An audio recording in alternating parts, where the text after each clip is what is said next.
ገድለ አቡነ ሰላማ ከሳቴ ብርሃን በምጽሌ ደብረ ጽዮን ማርያም የታተመ ነው።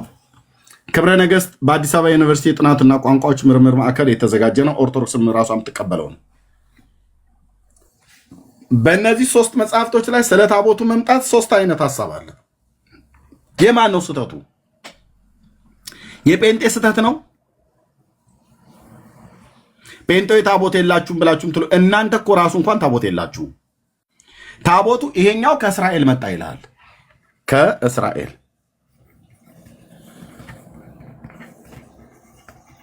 ከእስራኤል መጣ ይላል። ይሄኛው ደግሞ ከግብፅ፣ ይሄኛው ደግሞ ከመካ መዲና፣ ከሳውዲ አረቢያ ማለት ነው። ከመካ መዲና ታቦቱ የመጣው ኬት ነው? ከእስራኤል ከግብፅ ወይስ ከመካ መዲና? ከመካ መዲና ብሎ የሚለው መጽሐፈ ጢሁት፣ ከግብፅ ብሎ የሚለው ገድለ አቡነ ሰላማ፣ ከእስራኤል ብሎ የሚለው ክብረ ነገሥት። የትኛው ነው ትክክል? ስለ መድኃኔዓለም ንገሩን። ዝም እላለሁ።